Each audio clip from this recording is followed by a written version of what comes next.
Today I'm going to project the depth chart for the spring and going forward, and we'll talk about it and all that's coming up after the bumper. What do you mean you don't subscribe to my son's YouTube channel? Mama, no! Just snap the damn ball, RJ. What's up, kid folk? It's RJ Young. I am not on a step mill. Consider hitting the like and subscribe button because I upload a video every single day. So if it's OU related, college football related, sports related, we have a good time. Today, I'm going to talk about the depth chart and how I see it stacking up. It's not your depth chart. I know OUinsider.com has done it. Joey and Trevor actually did a really good job with that. I have some disagreements, but that's the thing, right? We're projecting the depth chart going forward. I'm sure this is going to be like a mock draft. We're going to keep moving and shaking as we hear things, as we know what's going on, as the freshmen roll into campus. It's going to be a longer video for those of you that don't like the longer videos because, well, people have been asking me about this, and I've kind of done it a little bit here and there, but I kind of want to let this one breathe, and I want to try to do more of this because at the end of the day, I really just want a show. I want a good show, and if the good show is 3 minutes, if a good show is an hour and a half, I'm going to try to make a good show because at the end of the day, I am the person producing the video. I am the person organizing the video. I am the person lighting, all this other stuff that you don't really care about. But I'm trying to give you some more insight into what's being made here and how it's being made, especially if you contribute to the upkeep of this channel through Patreon, Super Chat, what have you. So let's start with the quarterbacks. I'm not really going to spend a whole lot of time on this. Jalen Hurts is the starter going forward until we hear something drastically different. And by drastically different, I mean the dude has suffered some sort of injury or just absolutely cannot pick up Lincoln Riley's air raid. That is another kind of topic unto itself because the air raid is not a pro-style offense. It's really about math and numbers. And there is a premium put on getting the ball out because match protect is not something you're going to really hear a whole lot of in air raid concepts because you have so many receivers out in routes because you're just trying to overload the defense. One of the reasons that I think Alex Grinch is really having a hard time installing his defense is because it's really difficult to not just stop the air raid or Lincoln Riley's pro raid, but the best offense in college football today. So today, Jalen Hurts is 1, Tanner Mordecai is 2, Tanner Schaefer's 3, and Spencer Rattler's 4. Not because I don't like Spencer Rattler, because I like Spencer Rattler. I like him quite a bit. Still want him in the red shirt. I would want him in the red shirt if he was Trevor Lawrence. I wouldn't have pulled the trigger on starting Trevor Lawrence at Clemson. I'm also not the head coach. But I also acknowledge that Trevor Lawrence is like a once-in-a-lifetime thing. It ain't regular. I get that kids are much more ready to compete today than they were, say, 10 years ago. Doesn't change the fact that Jalen Hurts has done something that many other quarterbacks have not done, which is win a national championship, and he came here to become a better quarterback so that he could get drafted. I think he's the starter going forward. Let's move into the running backs, where you're going to have a lot of different guys. I think Trey Sermon is still the one, because people forget Trey Sermon is actually pretty good, not just running between the tackles, but catching the ball out of the backfield. I compared his game to Le'Veon Bell's after a while because of how patient he is getting through the hole. Some of you might say too patient. Some of you might say he should hit the hole a lot sooner than he hits the hole. And you're also looking at me like, yo, RJ, Kennedy Brooks averaged like 10 yards per carry. And I'm going, yeah, I understand that too. I'm also just checking the facts on the ground. Facts on the ground is nobody's really taken that job away from Trey Sermon. And until somebody can take that job away from Trey Sermon, i.e. Kennedy Brooks, or the next guy, Ramondre Stevenson, or the next guy, TJ Pledger, or the next guy, Marcus Major, I don't necessarily see it changing. I think Trey Sermon is the guy going forward. I think he has an opportunity to be a 1,000-yard rusher. You could have 2 if Kennedy Brooks ends up being the kind of guy that gets those carries to start with, not just later in the season. And I also like the depth at running back. I think any one of those guys could start next to Jalen Hurts. But today, I think it's Trey Sermon. And I don't know that anybody really was in a position to argue about that except to say, yo, Kennedy Brooks was good, except against Texas, except against Alabama, where nobody was good. And if nobody was good, things stay as they are. That's football. Somebody take it from the preacher. When you take it from the preacher, then we'll talk about it. But today, Trey Sermon's 1, Kennedy Brooks is 2. I think Ramondre Stevenson is actually going to end up at 3 unless TJ Pledger shows something drastic. And Marcus Major, who some folks have compared to Adrian Peterson, I believe it when I see it. I believe he's an outstanding running back. I think he could be great at Oklahoma. I just don't think he's going to get that many opportunities as a true freshman with Trey Sermon, Kennedy Brooks, and then a JUCO transfer ahead of him, to say nothing of the Army All-American and TJ Pledger. Now let's move on to fullback, where, interestingly enough, Braden Willis was moved to fullback after playing inside receiver, kind of that wide position, that tight end position. He's also put on 20 pounds, if you're paying attention to the spring rosters, and I am, because that's kind of what I do. I go over this stuff in detail. I take what people are telling me. I read what I'm reading. I put all that together, talk with Drum about it. Look, Braden Willis is a smart guy. One of the reasons that they wanted to sign him last year late was because of how smart he is. He's just a good football player who didn't necessarily have a position at Oklahoma. He could play some tight end, could play some running back, could play some fullback. He could turn into the kind of guy that Lincoln Riley loves having, like a Dimitri Flowers. Be that quote-unquote multi-back. And at 240, he could definitely do that. I also think he's put there because you don't have a lot of bodies there other than Jeremiah Hall. And if Jeremiah Hall hasn't figured it out by now, it's time to try to figure out if Braden Willis can do that. Because if Braden Willis can do it, maybe Jeremiah Hall finds his way into the transfer portal. But that's what spring's about. That's what summer's about. Maybe he's going to compete for the job and assert why he was brought in as the guy to replace Dimitri Flowers, and Carson Meyer ended up jumping him in line. If that can happen once, it can happen twice. Right now, my money's on Braden Willis as the 1 at fullback. 2 would be Jeremiah Hall, and then we'll see. Moving on to the X receiver position, CeeDee Lamb's position. That's the CeeDee Lamb spot until further notice. He's not just the best wide receiver on Oklahoma's football team. He has an opportunity to be the best wide receiver in football next year. There's a lot of folks who are saying if he's not a Biletnikoff Award finalist next year, what did Oklahoma do and how did he waste this season? Now, to that I'll say, Marquise Brown wasn't even a Biletnikoff Award finalist last year. He was a semifinalist and he got robbed. He should have been. But I'm not going to say that because he didn't become a Biletnikoff finalist next year that he had a bad season, because Marquise Brown had an outstanding season even through injury, and he still didn't get any recognition from the Biletnikoff Award Committee. But we were putting guys in there like Jerry Jeudy. And I'm not necessarily on board with Jerry Jeudy being the Biletnikoff Award winner. I'm just not. I don't think he was the best wide receiver in football last year. I think Andy Isabella at UMass has a better opportunity to win that award, and I think it's actually Tylan Wallace's award. Tylan Wallace at Oklahoma State should have been the Biletnikoff Award winner. He was robbed just as Marquise Brown was snubbed from the finalist position. I think CeeDee Lamb is already going to start out on the watch list, at the top of the watch list, and he is your X receiver. Now, behind him, you're going to have a really good battle, an interesting battle. I think you're looking at guys like Jaden Hazelwood, guys like Theo Weeks, big-bodied wide receivers who know how to play that position and play that role. A.D. Miller's back. A.D. Miller could show something, but since they were ready to let A.D. Miller go, I'm not necessarily sure they're ready to give A.D. Miller a spot. So, in giving Theo Weeks and Jaden Hazelwood opportunities, maybe A.D. Miller just becomes that competent dude off the bench and helping you out on a scout team and going to finish out his eligibility. Because right now, I'm really ready to give Jaden Hazelwood or Theo Weeks that number 2 spot. Now, spring roster is really difficult, but right now I'd put my money on Theo Weeks being ahead of Jaden Hazelwood just from what I've seen on film and what I've heard. Because if he's healthy, he is unguardable. And I get that people love Jaden Hazelwood, but I'm telling you what I saw on film and what I saw from Theo Weeks live, and I'm telling you, there isn't a cornerback in football today that can guard him if he is on his game.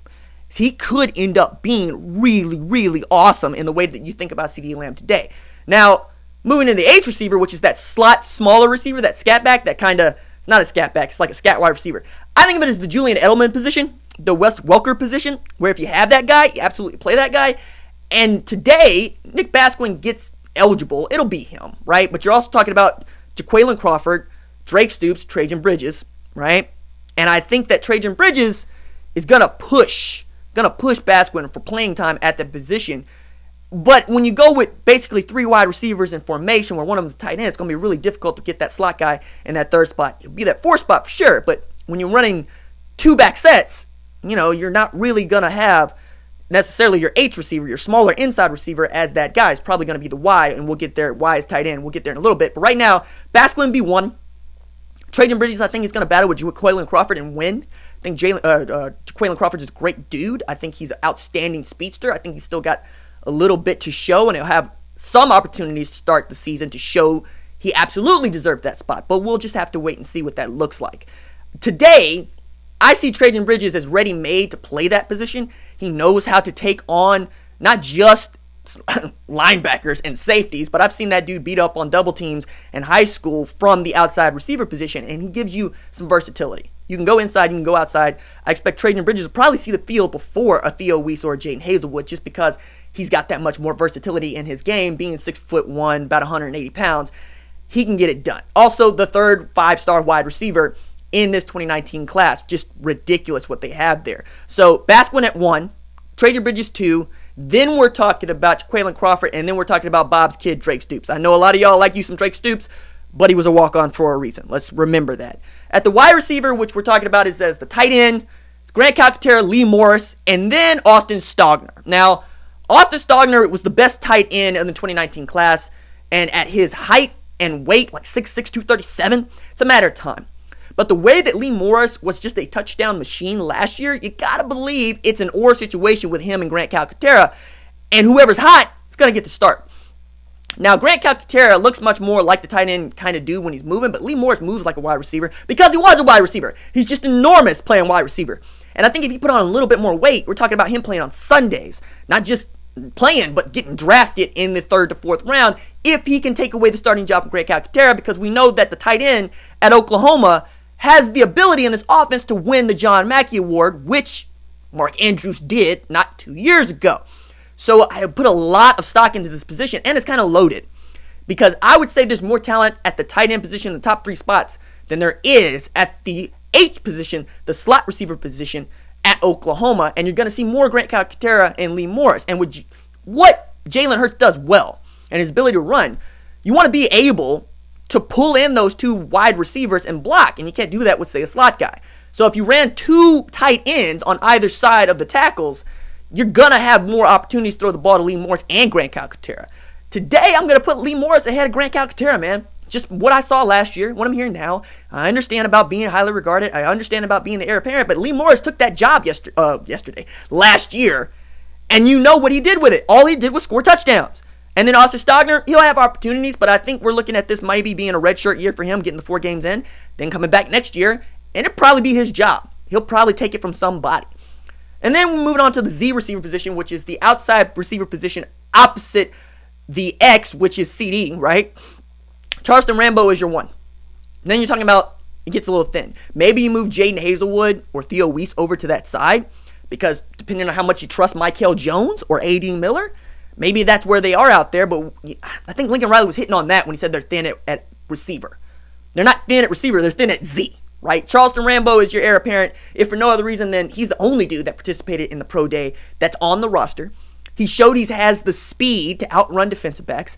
And against a very good Alabama team, the best defense Oklahoma saw all year, he had the 49-yard touchdown, and he took the most of his opportunity to come in there when Marquise Brown just couldn't get it done. I think they trust him. I think they like him. I think he'll start out the season as your starter at Z. Now, we'll wait and see about what Jaden Hazelwood and Theo Weiss and how they figure. But today, Charleston Rambo is your one. Then you can move Jaden Hazelwood or Theo Weiss, and then we're talking about Michael Jones, depending on what he shows. A.D. Miller, again, probably going to do a lot of scout team, a lot of special teams. All right, offensive line. This is just a crapshoot. I mean, just going to throw that out there because nobody knows except for one position, and we all know what that position is, and we'll get there. But this is my best shot at putting together Bill Bedenbaugh's offensive line based on how he's recruited, based on the bodies that are available, and based on what I hear from inside the program. So, just bear with me on this. I think Bray Walker is going to end up being your starter at left tackle. This dude was so highly regarded coming out of high school. I went down to Westmore for his signing. He's enormous. I needed a chair to stand on top of to, video him because something the channel provided for me to do because they gave, the channel through Patreon. You guys watching, subscribing. I know only half of you have subscribed to the channel who watch the channel. Fix that. But the people who did and are patrons and do support the Super Chat allowed for us to go down there to get some video. And Bray Walker's an enormous human being. And he sat out last year for good reason. I think this year he's going to have an opportunity to win that job, and that's going to be him. He's going to be your left tackle. And I think you're going to be in a good way about it. Now, getting the left guard is also where it gets interesting because you brought in a left guard who's not here. He's committed and is going to sign in R.J. Proctor. I think that's where he's going to be because he played left guard at Virginia. And you brought him in, and he says to me on this channel, you can go watch that R.J. Proctor interview, look, they brought me in here to play whatever, but they want me to play guard. And he was a great guard. He was their best guard at Virginia last year. And I don't necessarily think you want to move that guy to tackle. I think you want to have him play in a position he knows how to play because you're having other guys learn to play alongside him, and it's going to be his only year in the system. Then at center, you're talking about Creed Humphrey. We all know that. Sitting out the spring because he's injured, but he is your only returning starter, and he took the job away from your man's last year. Jonathan Alvarez had the job. Creed Humphrey just proved that he's better. Come on. You cannot look at what Creed Humphrey has done and not be impressed. All right. So a lot is going to be riding on him and his understanding of the offense. and going forward on the offensive line, how to make all those calls. So that's your starter at center. Then at right guard, I go back and forth with Tyrese Robinson and Marcus Hayes and, of course, Eric Swinson, but I gotta believe Tyrese Robinson is the guy because he's been working a little bit at center, just a little bit, and he understands the offensive line in a way that other folks just might not. David Swaby's still coming along. Finley Felix is still coming along. Both those guys are more tackles than anything else. I think perhaps Marquise Hayes might have more to say about this than Eric Swinson, but we'll wait and see. Today it's Tyrese Robinson for me. And then right tackle, we're talking about Adrian Ealy, Darrell Simpson, and maybe like a Michael Thompson, right? Maybe that guy. But I think Adrian Ealy needs to step up. He needs to take the job. I mean, I don't know what to do with Adrian Ealy if he lets a Finley Felix or a David Swaby take this job away from him. I think it's there for him to take it if he wants it. So today, I got Bray Walker, left tackle. Left guard, I got R.J. Proctor. Center, I got Creed Humphrey like everybody else. Then we're going to talk about Tyrese Robinson at the right guard position. Right tackle, I got Adrian Ealy, right? And we'll wait and see, and we'll see how that moves and shakes. At defensive end, your strong side defensive end is Kenneth Mann. I think that's a given.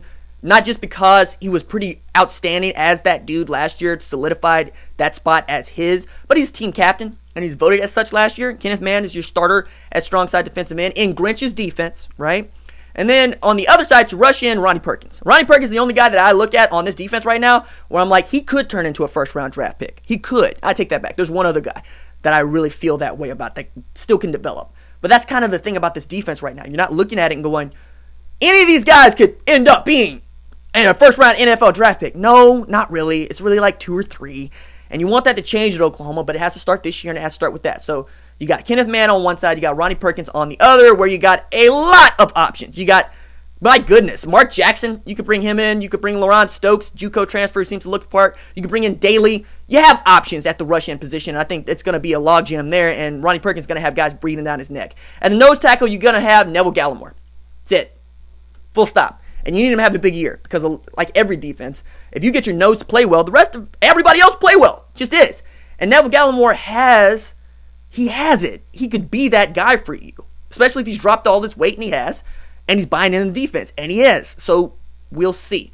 Then we're talking about tackle. I got Dylan Famatau. I know some folks like Tyrese Lott at that position, but I kind of think that you're going to get bigger or as big as you can be in Grinch's defense, playing that other defensive tackle position if you run it out there.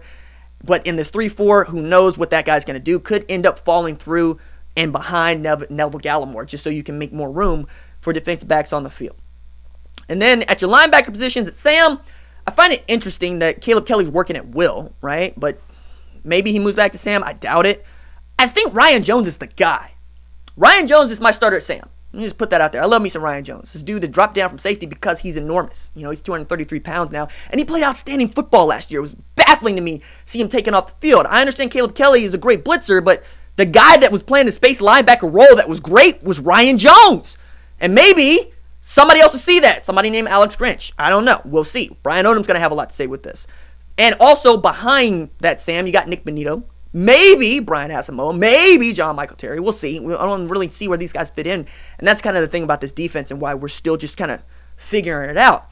Then at the will, I got Caleb Kelly, but since Caleb Kelly got usurped by Curtis Bolton last year, Levi Draper could do the same, right? We understand that. Jonathan Perkins just got here, maybe. Nick Benito, again, maybe he could work in there. We'll have to wait and see.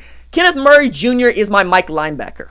I know folks love Deshaun White, and we're hearing rave reviews about Deshaun White. And Brian Odom called Deshaun White instinctive.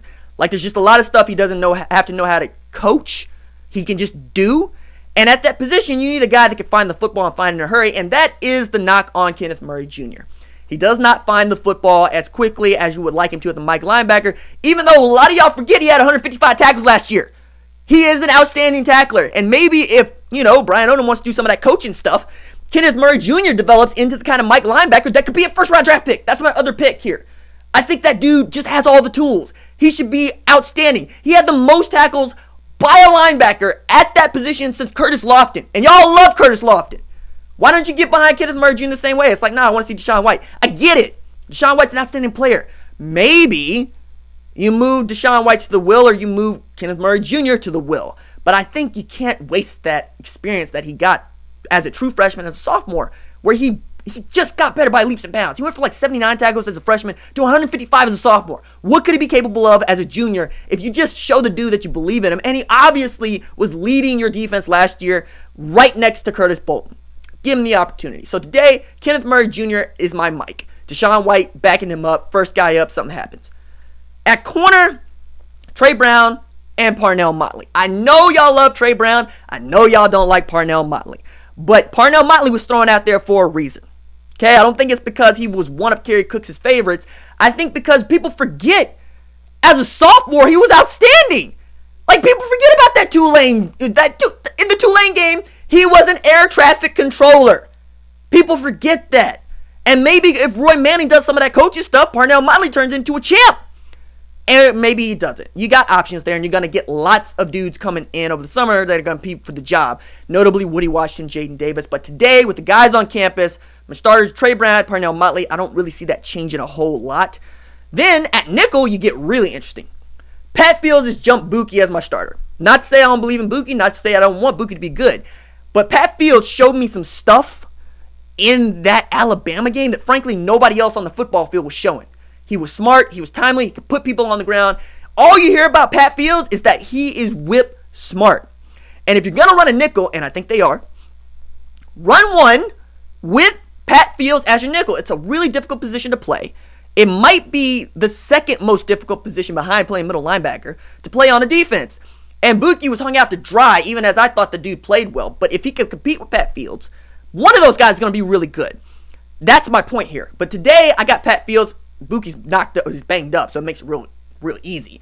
But Pat Fields is showing some stuff, and there's a lot of people that believe in the way that he can play football. It's my starter at nickel. And then at free safety, I gotta go with Justin Broyles, because what I saw against Iowa State, what I saw most of last year when he was healthy and now he's put on weight, word is he's starting to take eating right, like, to the heart and to the head. And we all know that he's jaw-jacking and trash-talking. But if he could turn into a really great, over-the-top dude, that serves everybody well. He's got cornerback skills. He can cover. But if he could be the dude that keeps the lid on the defense, that's great, because then you let Chance Sylvie at strong safety do what he do. He knows how to play the position. He's a big safety. I think that he's a starter. I think Justin Broyles is going to start next to him. Jamal Morris is going to have a lot to say with that. Jeremiah Cradell, he's going to compete for the job when he gets here, but he's not here. You know, don't know what to make of him until he gets here. Jamal Morris, I think he's the first guy up at free safety behind Justin Broyles. I think Jeremiah Cradell is going to come in and compete with Chance Sylvie at strong safety, but all this stuff is interchangeable, and we'll see how it works out in the end. Robert Barnes, Delaire, and Turner Yell are the guys that are odds out, mostly because I haven't really heard a whole lot of DTY since the spring began, and Robert Barnes is still recovering from getting Josh Jacobs trucking him in the Orange Bowl. He's going to have a long way to come back from that, even as people forget he had the first pick of the season last year against Florida Atlantic. Tools there. I like Robert Barnes. I got off for Robert Barnes late in favor of some of these newer guys that are coming in. I need him to show it. He had opportunities to show it in the Orange Bowl and didn't, right? But maybe he'll get back. Of course, Gabe Burkich is your kicker. I know that there's a number of people out here who are really, really terrified that Austin Seibert going to the NFL is going to make Oklahoma special teams that much worse. All right, people said the same thing about Michael Honeycutt, for those of you that aren't paying attention. I just don't see it as an issue. He's on scholarship. And if your kicker's on scholarship, that means he's probably pretty good. And you don't just put anybody on that scholarship. And of course, it gets real interesting at kick return, because you could have Tre Brown back there, and you will. But then TJ Pleasure, Quaylon Crawford, we'll wait and see. But those are my guys. CeeDee Lamb is my punt returner. I don't see that job being taken away from him. So that's how I see the depth chart hanging out there with the guys that are on campus. It'll change in the summer as you get guys in. We'll hear some things when preseason camp come in. All of this is probably going to be thrown into flux, with the exception of Creed Humphrey as a starter, with the exception of Jalen Hurts as a starter, CeeDee Lamb as a starter, Neville Gallimore as a starter, Tre Brown as a starter. I think those are all kind of locked in, even as people don't really want to say any position is locked in. But that's kind of where I'm at with things as it stands with the depth chart. I guess we do a little bit more housekeeping here. Recruiting? You know what? I'm going to save that take. We'll talk about recruiting. We'll talk about some other stuff. Maybe I'll rank my Marvel movies as we get closer to Endgame, because I'm an Endgame dude, and I know that a lot of y'all don't really care, but I don't know. We'll see. Maybe we'll do it on the podcast. All right, that is it for me. If you like the channel, please like this video, subscribe to the channel. I'll see you tomorrow. Deuces.